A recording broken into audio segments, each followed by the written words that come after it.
Welcome back. خوش آمدید کہیں گے ایک بار پھر آپ سب کو ہم چینل 5 کے اپنے اسٹوڈیوز میں. اور آج اس خصوصی پروگرام کے اندر جو ہم نے یہ محفل سجائی ہے, انٹرویو ہو رہا ہے, گفتگو ہو رہی ہے جناب سردار عتیق احمد خان صاحب سے, وزیر اعظم آزاد جموں کشمیر. اور مختصر سی بریک تھی, اس سے پہلے ہم بات کر رہے تھے کچھ پاکستان اور بھارت کے تعلقات کے حوالے سے. سردار صاحب, آپ نے بطور خاص صدر پاکستان پرویز مشرف صاحب کا ذکر فرمایا کہ انہوں نے بہت ایفرٹ کی اس معاملے کے اندر, لیکن ان پہ انگلیاں بھی بہت اٹھیں. بہت سارے انہوں نے مختلف قسم کے سلوشنز پیش کرنے کی کوشش کی. اس قرارداد سے ہٹ کر جو ہمارا ایک سٹانس ہمیشہ رہا ہے اقوام متحدہ کی قرارداد کا, یا کشمیر کا ہمیشہ یہ سٹانس رہا ہے, اس سے ہٹ کر بھی بات ہوئی. اس پر لوگوں نے بڑی تنقید کی. کس حد تک درست ہے صدر پاکستان مختلف تجاویز دینے میں؟ ایک تو یہ غور کرنے کی ضرورت ہے جی کہ پریزیڈنٹ پاکستان نے کوئی فارمولہ نہیں دیا. انہوں نے کشمیر ویژن اور انہوں نے فوڈ فار تھاٹ اور انہوں نے لوگوں کی توجہ مبذول کروائی. اس پر بھی غور کریں, اس پر بھی غور کریں, اس پر بھی غور کریں. ٹھیک, انگلیاں ضرور اٹھیں, لیکن ساری دنیا نے اس بات کو اپریشیٹ کیا جس کا ذکر پرویز مشرف صاحب نے کیا. یہاں سے لے کر میرویس عمر فاروق صاحب تک, APSC تک, سارے لوگوں نے اس کو اپریشیٹ کیا کہ کم از کم کوئی متبادل راستہ بات کرنے کے لیے. یہ غلط فہمی پیدا ہو گئی گھر میں کہ جی شاید پرویز مشرف صاحب کا مطلب یہ ہے کہ قراردادوں کی ضرورت نہیں ہے. ایسا نہیں تھا کہ قراردادوں کی موجودگی میں بھی, یعنی اگر عدالت کے اندر آپ کا مقدمہ موجود ہو اور آؤٹ آف کورٹ سیٹلمنٹ کے لیے حالات سازگار ہو رہے ہوں تو آپ کو بھی اعتراض نہیں ہوتا, دوسرے فریق کو بھی اعتراض نہیں ہوتا. اس لیے کہ اگر تصفیہ نہیں ہوا تو واپس آپ عدالت میں چلے جائیں گے. تو یونائٹڈ UNCIP کے ریزولوشنز جو ہیں وہ اپنی جگہ موجود ہیں. صدر پاکستان نے, پرویز مشرف صاحب نے بہت وزڈم کا اور کریج کا اور جینوئن اپروچ کا مظاہرہ کرتے ہوئے 3 4 5 راستے بتائے تھے, جن پر ابھی بھی ان پر انگلیاں اٹھی یا نہیں اٹھی. لیکن وقت, اور ویسے میں آپ سے گزارش کروں, آپ نے کہا کہ جتنے لوگ بھی کوئی انیشیٹو لیں گے, کوئی مستقبل کی بات کریں گے, تو وہ لوگ جنہیں 4 قدم تک کا راستہ دکھائی نہیں دیتا وہ تو اعتراض کریں گے. اب جس آدمی کو 40 سال کا راستہ دکھائی دیتا ہے وہ تو اس کے مطابق بات کرے گا. تو اس لیے میرا خیال یہ ہے کہ ان فارمولوں میں ابھی بھی وہ سارے کوئی غیر مؤثر نہیں ہوئی تجاویز, اور ان میں گنجائش ہے کہ لوگ اسٹڈی کریں. انہوں نے ری آئیڈینٹیفیکیشن آف ریجنس کی بات کی تھی, ڈی ایسکیلیشن کی بات کی تھی, ڈی ملٹرائزیشن کی بات کی تھی, سیلف گورننس کی بات کی تھی. یہ وہ باتیں ہیں کہ جن پر پہلے بھی لوگوں نے باتیں کی ہیں مختلف انداز میں. سر اوون ڈکسن نے بات کی, جوزف کاربل نے بات کی, جنرل کیریپا نے بات کی, پرویز مشرف نے بات کی. یہ سارے نئی جو سوچیں ہیں یہ اس خطے کے اندر دنیا کے چند بڑے لوگوں نے دی ہیں, اور چونکہ پرویز مشرف بھی دنیا کے چند بڑے لوگوں میں ایک آدمی ہیں, لیڈر ہیں, اس لیے انہوں نے بھی کچھ باتیں دی. میں سمجھتا ہوں کہ ان کو عمل کیا جائے یا نہ کیا جائے, لیکن وہ منزل مقصود کی طرف جانے کے لیے اچھی تجاویز تھیں. نیت درست تھی, نیت بھی درست تھی, حکمت عملی بھی ٹھیک تھی. صرف یہ کہ ہم جنرلی دیکھیے, ہم ہر بات کو, جس طرح انڈیا کی مجبوری یہ ہے, ابھی کشمیر میں سری نگر انہوں نے الیکشن کروانے, تو الیکشن سے پہلے انہوں نے حکومت غلام نبی آزاد کی ڈسمس کی اور گورنر راج نافذ کر دیا. اب یہیں سے سگنل چلا گیا کہ وہ الیکشن کس قسم کا کروانا چاہتے ہیں. اب پاکستان میں جب ہم کشمیر کی بات کرتے ہیں تو ہر آدمی اپنی پارٹی, اپنے گروپ, اپنی حکومت, صوبے, مرکز, الیکشن کے مسائل کے حوالے سے ہم دیکھیں اور بات نظر آئے گی. لیکن اگر ہمیں اسے براڈر کانٹیکسٹ میں دیکھیں تو میرا خیال ہے کئی لوگ جو پرویز مشرف کی مخالفت بھی کرتے ہیں, ان کو دماغ سے سوچ کے مخالفت کرتے ہیں, دل ان کا بھی ساتھ نہیں دیتا. وہ کہتے ہیں مطلب بات ٹھیک ہے لیکن جی ہم کیا کریں, تو اس طرح نہیں کر سکتے. سردار صاحب, اس وقت ہم ایک سینسٹیو پیریڈ ہے پوری دنیا میں, حالات بہت بدل گئے, گراؤنڈ ریئلٹیز بہت بدل گئیں. بعض اوقات ہمیں یہ احساس ہوتا ہے کہ مسئلہ کشمیر شاید اب اس نہج پر پہنچ گیا ہے کہ جہاں پر یا ادھر یا ادھر والا کوئی نہ کوئی مسئلہ بنے گا, معاملہ حل ہوگا.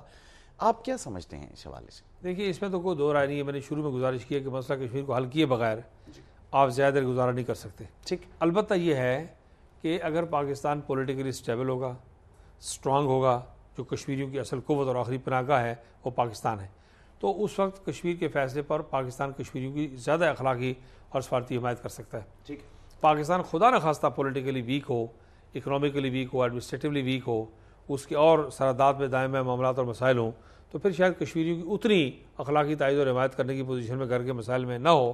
اس لیے مسئلے کے حل میں جلدی نہیں کرنی چاہیے, اسے درجہ بدرجہ آہستہ آہستہ آگے جانے دینا چاہیے. دیکھیے ماضی میں کئی بار وقت دیا گیا کہ یہ سال مسئلہ کشمیر کے حل کا سال ہے, کئی بار کہا گیا. بہت سادہ لوگ ہیں, مجھے اندازہ ہے آپ جن لوگوں کو ریفر کر رہے ہیں وہ ایسے شہنشاہ لوگ ہیں کہ انہوں نے بڑی بڑی ذمہ دار پوزیشن میں بیٹھ کے کہا جی اگلے مہینے مسئلہ کشمیر حل ہو رہا ہے, بس جی آخری سال ہے جی. یہ ہماری زبان سے کبھی آپ نے یہ بات نہیں سنی ہوگی. جو لوگ تماشبین ہیں، گپ شپ لگاتے ہیں، کشمیر کے نام پر چسکے لگاتے ہیں، وہ کبھی یہ اتوار بتاتے ہیں، کبھی اگلی جمعرات بتاتے ہیں. ہم نے کبھی کسی شخص سے یہ آپ نے نہیں سنا ہوگا ذمہ دار کشمیری سے کہ ایسا ہونے جا رہا ہے. اس لیے میرا خیال یہ ہے کہ کشمیر کو حل ضرور ہونا ہے، ناگزیر ہے. مسئلہ کشمیر کے حل کے بغیر جنوبی ایشیا میں خطے میں امن قائم نہیں ہو سکتا. جنوبی ایشیا کے محفوظ مستقبل کی سب سے بڑی ضمانت مسئلہ کشمیر کا منصفانہ حل ہے. اور یہ سرحدی تنازع نہیں ہے، 1.5 کروڑ زندہ اور جرت مند انسانوں کی زندگی اور موت کا مسئلہ ہے، اس سے حل ہونا ہے. اور اب امن عالم جو ہے وہ بھی جنوبی ایشیا کے نسبت سے اسی مسئلے کے ساتھ وابستہ ہو گیا. بھارت کی وسط ایشیا تک محفوظ اور پرامن رسائی وہ بھی اسی مسئلے سے منسلک ہے. بھارت کی فیوچر میں پاکستان کے نیوکلیئر، پاکستان کے انرجی اور اکنامک کوریڈور، ٹریڈ کوریڈور ہونے کی جو ضرورت ہے، جائز ضرورت ہے، وہ بھی مسئلہ کشمیر کے منصفانہ حل سے پوری ہوتی ہے. اس لیے میں سمجھتا ہوں. اور پھر آپ نے دیکھا کہ جبر کر کے دیکھ لیا ہندوستان نے کہ 60 سال سے کشمیری، میں خراج عقیدت پیش کرتا ہوں شہداء کو اور سلام پیش کرتا ہوں مزاحمت کاروں کو کہ چٹان کی طرح ڈٹے ہوئے کھڑے ہیں. اس لیے آئندہ بھی یہ رابندر ناتھ ٹیگور نے کہا ہے کہ آپ ہاتھ کی لاٹھی تو جبر سے چھڑا سکتے ہیں، لیکن دل میں گھومنے والی نفرت کی لاٹھی جو ہے وہ ہمیشہ گھومتی رہتی ہے جب تک کہ آپ اس کا علاج نہ کر لیں. بالکل ٹھیک فرمایا آپ نے. اور ایک اور بات میں ایک چھوٹی سی میں گزارش کروں کہ اس کی آپ یہ بھی غور کریں کہ آج دنیا کے سارے کیپٹلز میں، دنیا کے سارے اہم دارالخلافوں میں، دنیا کے اہم فورم پر کشمیر کا ذکر ضرور ہو رہا ہے. ابھی یوسف رضا گیلانی صاحب پریزیڈنٹ بش کو ملنے گئے شرم الشیخ میں، مصر میں، تو انہوں نے کہا کہ بات یقیناً انہوں نے اچھی نمائندگی کی ہوگی کشمیریوں کی پاکستان کی، جس کے جواب میں پریزیڈنٹ بش نے کہا کہ کشمیر از رائپ فار سولوشن. اس میں 2 باتیں میں سمجھاؤں. نمبر 1 یہ کہ گیلانی صاحب نے مقدمہ ٹھیک پیش کیا. نمبر 2 یہ کہ پریزیڈنٹ امریکی صدر نے انڈیا کو یہ پیغام دیا ہے کہ بھارت روز کہتا ہے کہ مسئلہ ہی کوئی نہیں ہے، انڈیا کو پیغام دیا ہے کہ انسالوڈ مسئلہ ہے جسے حل ہونا ہے. 2 اور تیسرا پھر انہوں نے آپٹیمزم، اور دنیا کی سپر پاور کا پریزیڈنٹ ہے، اسے آپٹیمزم کا اگر کیا ہے اور کوئی کیلکولیشن بھی ہوگی تو اس طرح کی صورتحال ہے کہ دنیا میں یہ جو خیال ہے کہ جی کشمیری خدا نخواستہ تھا کار گئے اور مسئلہ سرد پڑ گیا، یہ سرد نہیں پڑ سکتا. بھارت کی موجودہ جو حکومت، کانگریس حکومت چل رہی ہے، واجپئی صاحب سے بہت ایکسپیکٹیشنز ماضی میں رہیں، انہوں نے کچھ ایسے اقدامات بھی کیے جو انیوژل تھے، نارمل سے ہٹ کر تھے، تھوڑے جرات مندانہ بھی کہہ سکتے ہیں ہم انہیں. اس حکومت سے کیا آپ ایکسپیکٹ کرتے ہیں؟ بیکاز یہ بہت مشکل فیصلہ ہوگا کسی بھی حکومت کے لیے، کیونکہ وہ ٹو ٹنگ والی جو ایک مسئلہ تھا وہ اب تک جان نہیں چھوڑ رہا ان کی. دیکھیے واجپئی صاحب کا سب سے بڑا جرات مندانہ قدم میاں نواز شریف صاحب کی دعوت پہ لاہور میں مینار پاکستان پر آنا تھا. بالکل ٹھیک. یہ بات میں اس سے کبھی کبھی دہراتا ہوں کہ لوگوں کو سمجھ میں آئے کہ واجپئی صاحب بہت بڑے دانشور ہیں، بڑی تحقیق اور تجسس اور جستجو والے آدمی ہیں. وہ اس جگہ پر آئے جہاں پر قرارداد تقسیم ہند منظور ہوئی تھی. بالکل ٹھیک. تو انہوں نے میسج دیا کہ ہم نے پاکستان کو قبول نہیں کیا تھا، آج یہاں آنے کے بعد ہم نے پاکستان کو قبولیت کا عندیہ دیا. ایک تو یہ. دوسری بات یہ ہے کہ موجودہ حکومت کا بڑا کریڈٹ یہ ہے کہ انہوں نے شروع میں کہا بس نہیں چلے گی، شروع میں کہا پاسپورٹ اور ویزے کے بعد لوگ نہیں جائیں گے، یہ کریں گے وہ کریں گے، لیکن ڈاکٹر سنگھ نے، منموہن سنگھ نے اور سونیا جی نے اس بات پر اور ان کی کولیشن پارٹنرز نے آمادگی اظہار کی.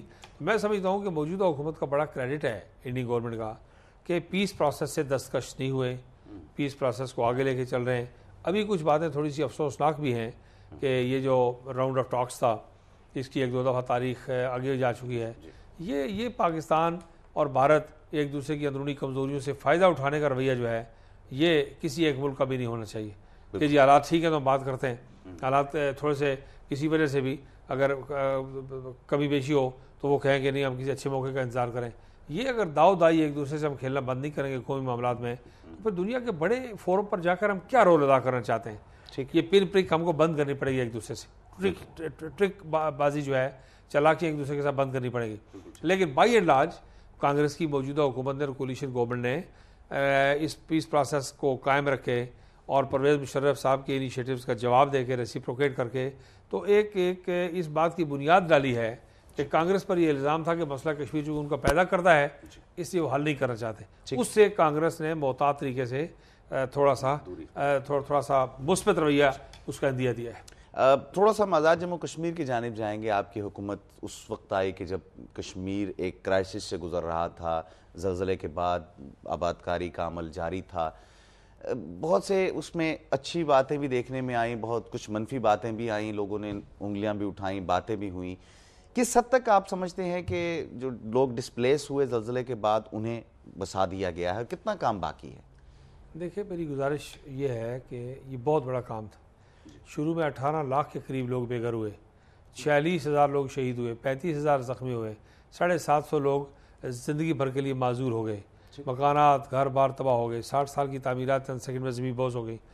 تو اس وقت جو فیڈرل ریلیف کمیشن جنرل فاروق اللہ بنا وہ, اور اس کے بعد پھر ایرا کا محکمہ جو ادارہ قائم ہوا اور سرا آزاد کشمیر کے اندر, تو انہوں نے مل کے جنرل ندیم نے اور الطاف سلیم صاحب نے لوگوں نے تو بہت اچھا کام کیا. ابھی اس کو ایک نئے وائس چیئرمین جنرل سجاد اکرم دیکھ بھال کر رہے ہیں. یہ اگر اس آپ کام کے میگنیچیوڈ پر, کام کے سائز پر, اس کے حجم پر جائیں, متاثر ہونے والے لوگوں کی تعداد پر جائیں, تو آج آزاد کشمیر میں جب آپ اور میں بات کر رہے ہیں تو آزاد کشمیر میں جو ایجوکیشن کی, ہیلتھ کی, کمیونیکیشن کی, الیکٹریسٹی کی, سوشل سروس کی جتنی فیسلٹیز اور سروسز ہیں وہ سب کی سب 100% بحال ہیں. ٹھیک, 100% کنسٹرکٹ نہیں ہو گئے, میں یہ نہیں کہتا. میں یہ کہتا ہوں کہ دیہی علاقے, رورل آبادی میں بہتری آئی ہے. اربن ایریاز میں ابھی ہمیں کافی کام کرنا ہے. ڈیتھ کمپنسیشنز ہو گئی ہیں, گھروں کی کمپنسیشن بڑی تعداد میں ہو گئی ہیں, لیکن یہ کام اتنا بڑا ہے کہ اس کو ابھی کئی سال جاری رہنا ہے. اور اس میں افواج مسلح افواج پاکستان نے, فیڈرل گورنمنٹ نے, عالمی اداروں نے, بین الاقوامی اداروں نے, Gulf countries, Middle Eastern countries, European countries, American N G Os اور ادارے, برٹش گورنمنٹ, ان کا بڑا رول جو ہے وہ آزاد کشمیر میں تھا, ابھی ہے. ایشین ڈیولپمنٹ بینک ہے فار انسٹنس, ورلڈ بینک ہے, بے پناہ انہوں نے کام کیا ہے. یونائٹڈ نیشن کے عالمی ادارے, یو این ہیبیٹیٹ ہے, باقی ادارے, UNESCO, UNICEF, WHO, world food programme, ان کے اگر کام آپ دیکھیں, جو پیسہ انہوں نے خرچ کیا وہ اگر دیکھیں, جو ایفرٹ لے کے آئے, آغا خان ڈیولپمنٹ نیٹ ورک ہے, یہ پرنس کی آغا خان کی NGO ہے, بے شمار کام جو ہے وہ آزاد کشمیر میں ہو رہا ہے. سردار صاحب کس حد تک شفاف رہا؟ یہ بھی بہت باتیں ہوئیں کہ شفاف نہیں رہا, ماضی کی حکومت پہ بھی الزام لگے کہ خصوصاً جب ابتدائی دن تھے اس وقت بہت بد انتظامی بعض حضرات نے یہ کہا, لیکن کیا یہ صرف سیاسی الزام تراشیاں تھیں کہ حقائق بھی تھے اس میں؟ نہیں, دیکھیے سیاسی الزام تراشیاں بھی زیادہ نہیں تھیں اور حقائق بھی زیادہ نہیں تھے, درمیانی کیفیت تھی. ایک تو یہ کہ اتنی ہنگامہ آرائی ہو گئی کہ کسی ایڈمنسٹریشن کو اس کا تجربہ نہیں تھا, نہ کسی پروونس میں, نہ اسٹیٹ میں, نہ پاکستان کے مرکز میں. نمبر 1, اتنے بڑے لیول پہ. نمبر 2 بات یہ ہے کہ اتنے بڑی اس کے لیے کلیمٹی کے لیے ہم شاید تیار نہیں تھے. تیسری بات یہ ہے کہ اور ابھی ادارے ڈیزاسٹر مینجمنٹ اتھارٹیز وغیرہ بھی سیٹ ہونی شروع, شوکت عزیز صاحب نے اس کام کا آغاز کیا تھا. تو اب یہ جو تھوڑی بہت افراتفری ضرور ہوئی ہے اکا دکا, لیکن وہ کسی چوری ڈاکے کے خیال سے نہیں ہوئی. یعنی آپ اگر یہاں سے پانی لے کے جا رہے ہیں اور میں آگے راستے میں پڑا ہوں اور پانی آپ اپنے کسی عزیز بھائی بند کے لیے لے کے جا رہے ہیں, میں نے آپ سے زبردستی چھین لیا, تو یہ ڈاکہ نہیں ہے. اس لیے کہ میں خود پانی کے گلاس کے لیے مر رہا ہوں, لیکن میں نے آپ سے جبرن چھینا, آپ کے ہاتھ میں پانی دیکھا ہے, 4 دن کے بعد مجھے پانی نظر آیا ہے جب میں پیاس سے کرا رہا ہوں, اور آپ کے ساتھ زیادتی ضرور ہے کہ آپ اپنے عزیز کے لیے لے کے جا رہے ہیں, لیکن میں اس پوزیشن میں نہیں ہوں کہ میرے غریب صاحب پانی لے کے گزر جائیں اور میں آپ کو جانے دوں. اس طرح کی کیفیت سے لوگ 2-4 تھے. لیکن by and large crime rate, law and order, آپ کریڈٹ دیں آزاد کشمیر کے لوگوں کو, متاثرین زلزلہ کو, ان کے وارثوں کو, شہداء کے وارثوں کو, کہ آزاد کشمیر میں کرائم ریٹ نہیں بڑھا. نیٹو فورسز سے لے کے عام NGO تک, USAID تک اور ڈیفٹ تک لوگ کام کرتے رہے. آپ دیکھیے کہ کوئی ناخوشگوار واقعہ پیش نہیں آیا. اچھا, کیپٹل کو موو کرنے کی بڑی بات ہوئی, بہت بحث چھڑی اور کہا گیا موو کرنا چاہیے نہیں کرنا چاہیے, کیا ڈیسائیڈ ہوا؟ بات یہ ہے کہ میں نے شفٹ کرنے کی بات کبھی نہیں کی. میں نے اس کو ری لوکیٹ کرنے کی اور اسے ایکسپینڈ کرنے کی بات کی, اس لیے کہ ہمارے پاس جگہ مظفرآباد میں کام ہے. اور وہ بات اگر ہم کہے بغیر کرتے تو خاموشی سے اب تک ہو گئی ہوتی, کیونکہ اعتماد میں لوگوں کو لینا چاہا تو پھر دوست لوگوں نے اس کو ہوا دے دی. لیکن ابھی اس پر ہم کام کر رہے ہیں کیونکہ جگہ کم ہے. دیکھیے نا, اسلام آباد کا کیپٹل جو ہے وہ 17 میل سے مری کی طرف چلا گیا ہے, گولڈا مور اور ترنول سے پشاور کی طرف چلا گیا ہے, تو اس کو ایکسپینڈ کیے بعد چارہ ہی کوئی نہیں, آپ کے پاس زمینیں نہیں ہے. لیکن مظفرآباد میں ڈسٹرکٹ ہیڈ کوارٹر جو ہے, ترکوں نے ٹرکش گورنمنٹ کا اور ٹرکش کمپنیوں کا شاہکار چیز انہوں نے بنا کے تیار کر دی ہے. ابھی یوسف رضا گیلانی صاحب اس کو سافٹ اوپننگ کر کے آئے ہیں. لیکن کیپٹل کے لیے ابھی ہمیں اور گورننس سیکٹر کے لیے ابھی ہمیں بہت ساری کنسٹرکشن کرنی ہے, تو اس پر کام ہو رہا ہے. اور میرا خیال ہے کہ آنے والے دنوں میں موقع ملے گا کام کرنے کا. اس حکومت کے پاس ابھی جو 3 سال ہیں اور کوئی حکومت آگے کل آئے گی اس کو کام کرنے کا موقع ملے گا. تو میرا خیال ہے کہ یہ کافی لمبا کام ہے جو ابھی چلے گا. دانستہ کسی نے خرابی نہیں کی. لیکن آپ کا خیال ہے کہ ایکسپینشن کے لیے ضروری ہے کہ آپ کو کہیں اور دوسری تجاویز پر بھی غور کیا جائے؟ جی وہی ساتھ ساتھ ٹھیک. کوئی باہر بھی نہیں لے جانا. ایکسپینشن کے لیے باہر بھی کوئی جگہ نہیں ہے. یعنی جہاں سے آپ کی فالٹ لائن آ گئی وہاں سے آپ نے ہٹنا ہے. ٹھیک. اور اگر پیچھے ہٹیں گے تو کوئی دوسری آبادی ہے اس کو نہیں چھیڑیں گے تو پھر 2 قدم اور آگے جانا پڑے گا. بالکل ایک سمپل اصول ایکسپینشن کا جو ہے وہ اپلائی کرے گا مظفر آباد پر. اور ہم ایک اسٹیٹ آف دی آرٹ جو ہے وہ کنسٹرکشن خدا کا کرم ہے. لوگ ایرا سرا کے بارے میں بات کرتے ہیں لیکن میں ایک بات میں آپ سے گزارش کروں کہ اسکول کالجز ہاسپٹلز شہروں میں نہیں دور دراز علاقوں میں جو ایرا نے بنائے ہیں ان پر اگر آپ غور کریں دیکھیں تو آپ خوش ہوں گے یقیناً کہ پبلک سیکٹر میں اس سے بہتر بلڈنگ سارے ملک میں نہیں ہے. سرحال صاحب ایک سوال مختصر سے میں پوچھنا چاہوں گا آپ سے. اکثر ہمارے ہاں یہ بات کی جاتی ہے مورسی سیاست کی. کس حد تک اچھا ہے یہ؟ اگر آپ ایک بہت بڑے شخصیت کے صاحبزادے ہیں اور اب آپ سیاست میں آئے, جب آپ کو مسلم کانفرنس کی ذمہ داری سونپی گئی بہت سی باتیں ہوئیں اس وقت بھی اور یہ سمجھا گیا کہ شاید اس رشتے کے تعلق سے یہ کام ہوا اور آپ کی اپنی جو ایفرٹ تھی اس کو نظر انداز کیا گیا. کس حد تک آپ کو یہ چیز آپ کے پولیٹیکل کیریئر میں فائدہ مند ہوئی یا نقصان دہ ہوئی؟ دیکھیے میرے لیے بڑے اعزاز کی بات ہے کہ میں سردار عبدالقیوم خان کا بیٹا ہوں. ان کے ساتھ نسبت ہے اتنے بڑے شخص کے ساتھ. موروثی سیاست کا میں سمجھتا ہوں کہ الزام اس شخص کو دیا جائے کہ جو زمین کی بنیاد پر, مربوں کی بنیاد پر, فیکٹریز کی بنیاد پر, جاگیر کی بنیاد پر, افرادی قوت کی بنیاد پر, یہ اگر پہلی بات تو یہ غور کرنا چاہیے کہ ورثہ کون سا ہمارے پاس. ٹھیک. مسلم کانفرنس اور سردار عبدالقیوم خان کے پاس تو چوری غلام عباس کا اور قائد اعظم کا ورثہ تھا, اسلام کا, پاکستان کا, تحریک آزادی کا. کیا اس ورثے کو نسل در نسل سنبھالنا چاہیے نہیں سنبھالنا چاہیے؟ ایک تو بات یہ ہے. کشمیر بنے گا پاکستان کا نعرہ, قرارداد علاقے پاکستان, نیلا بٹ سے اعلان جہاد اور 15 مہینے کا جہاد اور کشمیر کی آزادی, یہ ساری باتیں ہمارا ورثہ ہے. ایک تو ہمیں اس کو سنبھالنے پر فخر ہے ٹھیک اور خدا کا شکر بھی ادا کرتے ہیں. دوسری بات یہ ہے کہ میں ابھی بات جیسے میں نے حلف لیا تو میں نے اوتھ ٹیکنگ سپیچ میں کہا کہ یہ شہر میرا اجنبی شہر نہیں ہے. میں نے ایک عید بھی اس شہر کے جیل میں کی ہوئی ہے. ہم نے بطور سیاسی کارکن, بطور اسٹوڈنٹ, بطور یوتھ ونگ کے کارکن کے, بطور چیف آرگنائزر, میں جب چیف آرگنائزر تھا تو میں نے صرف آزاد کشمیر کے اندر جماعت کو آرگنائز کرنے کے لیے 5 لاکھ کلومیٹر کا سفر کیا تھا. میں ریکارڈ پر کہنا چاہتا ہوں. اور یہ بھی کہنا چاہتا ہوں کہ پولنگ اسٹیشنوں کی بنیاد پر کسی سیاسی پارلیمانی جماعت کی تنظیم ہو, ساری دنیا میں مسلم کانفرنس واحد تنظیم ہے جس کا میں آج صدر ہوں, کہ پولنگ اسٹیشنوں کی بنیاد پر تنظیم کا تصور ہی نہیں ہے. صوبوں اور ضلعوں اور ڈویژنز کے اندر نہیں ہوتی, حلقوں کے اندر نہیں ہوتی, یونین کونسلوں میں نہیں ہوتی. ہم تو نیچے پولنگ اسٹیشن تک گئے. تو اس لیے میں سمجھتا ہوں کہ الزام لگانے والوں کو غور کرنا چاہیے. میں تو سچی بات یہ ہے, آپ کو گزارش کروں کہ یہ بات کہنی کوئی ناشکری کے زمرے میں نہیں آنی چاہیے, لیکن جس طرح بڑے آدمی کا بیٹا ہونا اعزاز کی بات ہے, اسی طرح اس کی بڑی قیمت بھی دینی پڑتی ہے. میں نے یہی سوال آپ سے جی, بڑی قیمت دینی پڑتی ہے. مجاہد اول نے کئی دفعہ جب سیاسی کارکنوں میں اور اپنے بیٹے میں قربانی کا مرحلہ آیا تو انہوں نے بہت آسانی کے ساتھ جو قربانی کے لیے مجھے پیش کیا, اور اس کی کئی مثالیں, زندہ مثالیں ریکارڈ پر موجود ہیں. صاحب ہفتہ شدہ کشمیر اور پھر الحاق پاکستان کے حوالے سے بھی آپ ظاہر ہے کہ بات ہو رہی ہے, ہم چاہیں گے کہ آپ اس پہ تھوڑی سی روشنی ڈالیے. ابھی گمنام قبروں کا ہم نے تذکرہ کیا, کس حد تک کشمیری قربانیاں جو ہیں وہ رنگ لائی ہیں؟ دیکھیے یہ جو ہفتہ شہدائے کشمیر ہے, بڑی امپورٹنٹ بات کی طرف آپ نے توجہ دلائی. 13 جولائی کو قدیر خان نے کشمیر میں جیل کے اندر اذان دیتے ہوئے ان کو گولی لگی, اور اس اذان کو مکمل کرنے کے لیے 21 کشمیریوں نے جانیں دی. اور انگریز مورخین نے لکھا ہے کہ کسی کشمیری نوجوان کے پشت پر گولی نہیں تھی, سب کے سینے پر گولیاں تھیں. اذان مکمل کی, جہاں سے ایک نے چھوڑی گولی لگی, پھر دوسرے نے دی.